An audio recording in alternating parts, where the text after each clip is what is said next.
I got to around the horn when I was 30. Okay. That was still wild early, right?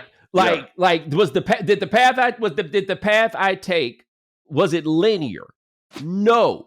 I still got to all those places really fast. And you had still been there hanging out around, posted up. Hey, let me show you around, big dog. Yeah, it used to not be like this over there, right? Like, no, look, that's true. hey man, That's true. like, look, I appreciate you giving me the bump too, but you ain't got to do that, right? Like, Yes. you really were and continue to be in a lot of ways, like as a man, not just simply as a person on this, is like somebody to look at, like, man, I got to get like this dude, right? And so I get on around the horn, and in a lot of ways, it was like, okay, I'm here. This is cool, right? But I've had time to think. I think, as I told you, I did the commencement address at Prairie View a couple weeks ago, and maybe the biggest honor of my life. For those of you who don't know, and I have to remember this, man, I've been doing this for so long now that I can't assume that people know. Yeah, like what the thing is that I'm talking about. And so when I was growing up, my parents were professors at Prairie View. I went to high school in the town over. In many ways, it's where I grew up. Our house address is Houston Common, Texas, but this is where I went to school. This is where my parents work. This is like, that's home. Yeah. And I think it's home in a way that landed with me a little bit more when I went and did this, because I got this kind of interesting thing about my life that I come to realize is, like, I don't have a lot of places that feel like home, because part of it is I got siblings, I got parents, I got all of that. Houston, Texas, all of that stuff, none of that is home to them, right? Like, for them, for my parents in particular, it's kind of like Miami was for me. It was this place I went to go do something right fast, but we had some other stuff, some other stuff to do. That's how it was for them. But I wasn't at the age where you look at things like that. Like, this is home. So I graduate and my parents move.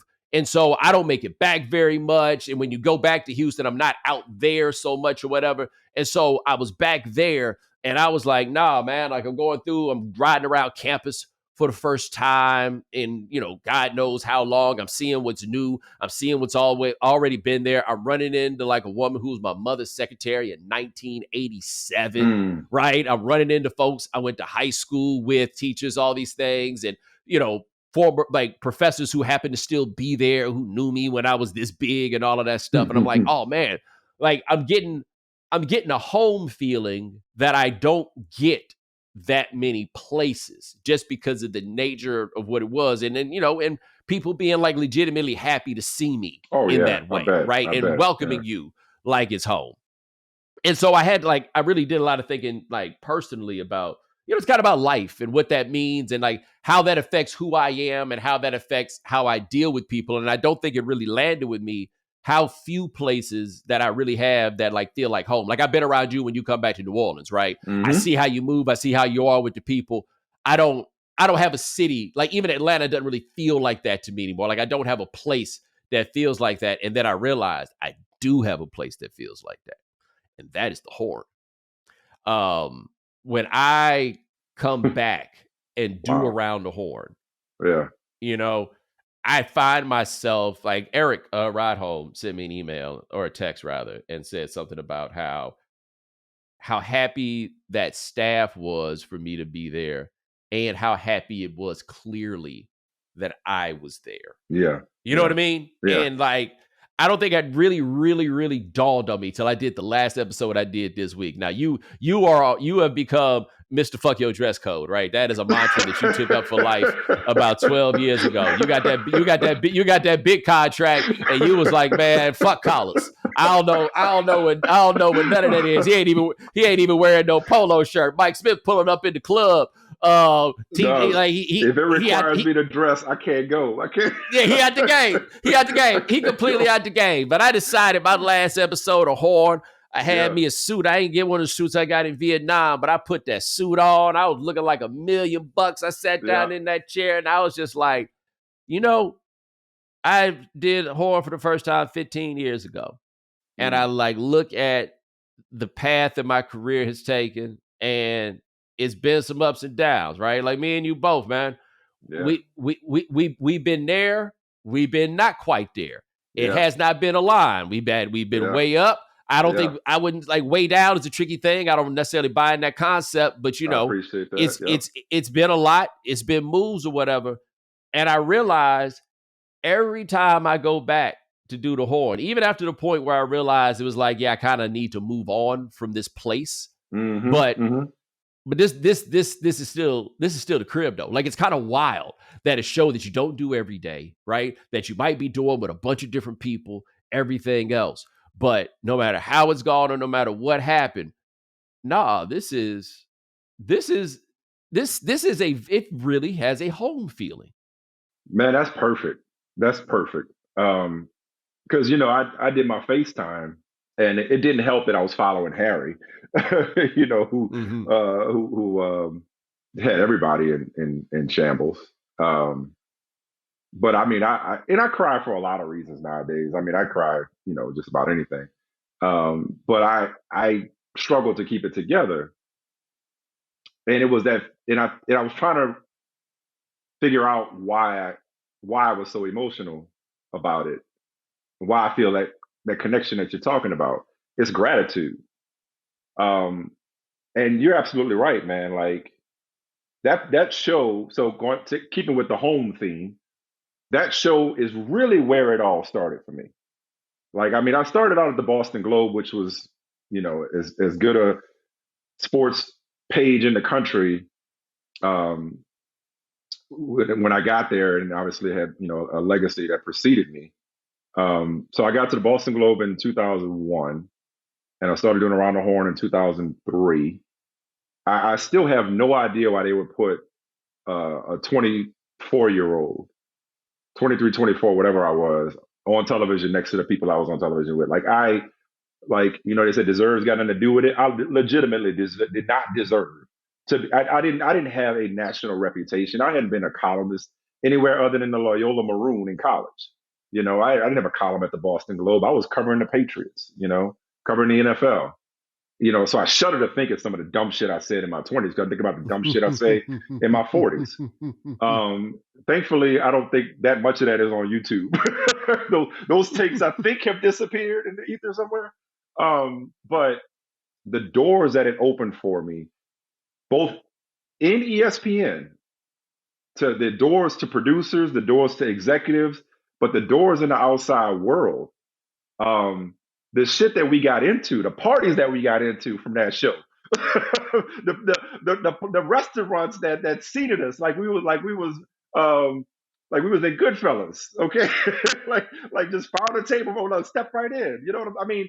The house that I'm in, this is the house that Around the Horn built, so to speak. I mean, Around the Horn changed my career and therefore my life, and that's what I got emotional about, because through it all, that place was always somewhere I could go, and I could kick my feet up. Like I could lay back and not feel like I had to prove anything or compete with anybody. Like, I felt welcomed and appreciated and understood and celebrated by Around the Horn. Just like Eric told you, they were happy to see you because there's a genuine love and affection that they have for you. It's not a transactional relationship there's a lot of shows, a lot of networks, a lot of individuals, certainly a lot of corporations, but I'm talking specifically in our industry, that make you feel like you should be appreciative of the opportunity that they're giving you. Not that you earned it, but you should be lucky, because there's a million people lined up outside that would want your job or want your position. Whereas Around the Horn is like, after 23 years, hey, thanks for doing the show. Thanks for coming. Thanks for being here. There's a genuine appreciation they have for what Bomani Jones or Michael Smith or anybody else brings to their show. They make you feel good about yourself, even if you ain't on your, well, some of us, not you, but even if you don't have your best day. You know what I'm saying? And so, I mean, and then, like, the thing I tried to say, because it's limited time, and I hadn't really prepared anything. But like, it's been such an institution, and it's been there for people that were a part of the show or that watched the show for 2 decades. Just been there. You could count on it, just like home. you could count on. You could always go home. You could always turn on the TV at 5 o'clock Eastern on ESPN and hear that music and watch that show. Whether you liked everybody on it, whether you liked the show, it was there for you. It was on in the bar, it was on in the gym, it was on at home. It was just on.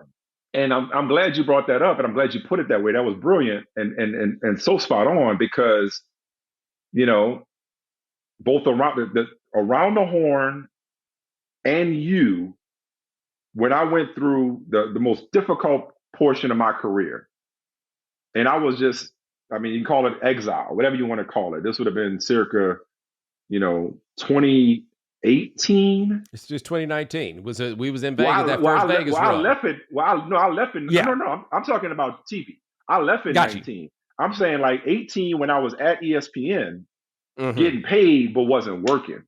Right. Tony Reale insisted that I sit in his seat and host Around the Horn. He was like, come on home. And you were like, yo, man, you need to do highly questionable. And then you had me do high noon with you. Like my Around the Horn family, you, Tony, Eric right home, Aaron Solomon, was like, yo, come on home. Like, damn all that bullshit that's going on with Sports Center and ESPN. Like, yo, you got a place that will wrap its arms around you, that will celebrate you. You got a place where the secretary that worked with your mama remembers you, knew you win. That you got a place that knew you win. Around the Horn knew me win.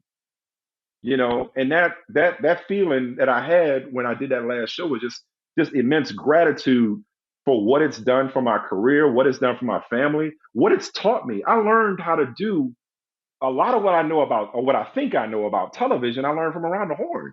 People could talk about whether it was goofy and the scoring system, but and the thing I appreciated about Tony, when I talked to him, I want to give him a little bit of space, but when I talked to him, I'm going to tell him this. The thing I appreciate about Tony, because I think it was Mina's FaceTime was just talking about Tony as a ball knower. The thing I appreciate about Tony's a hell of a writer. Tony's an incredible writer. And I think that's why he connected with all of us, yourself, Bob Ryan, Jackie McMullen, Tim College, writers. The show was built on writers. And that part of Tony's brain is exceptionally strong. And so he's an incredible writer. And I'm going to tell him that when I see him. But the point being, it's just like that place is just such a safe haven. You know what I mean? And I'll never not be grateful for the opportunity that they gave me and just what it allowed me to do from there. Like everything I've been able to do since then. And what's crazy, and I'm sure you'll get this as well, for all you've done since then, how many people still associate you first and foremost with Around the Horn? Yeah, number one.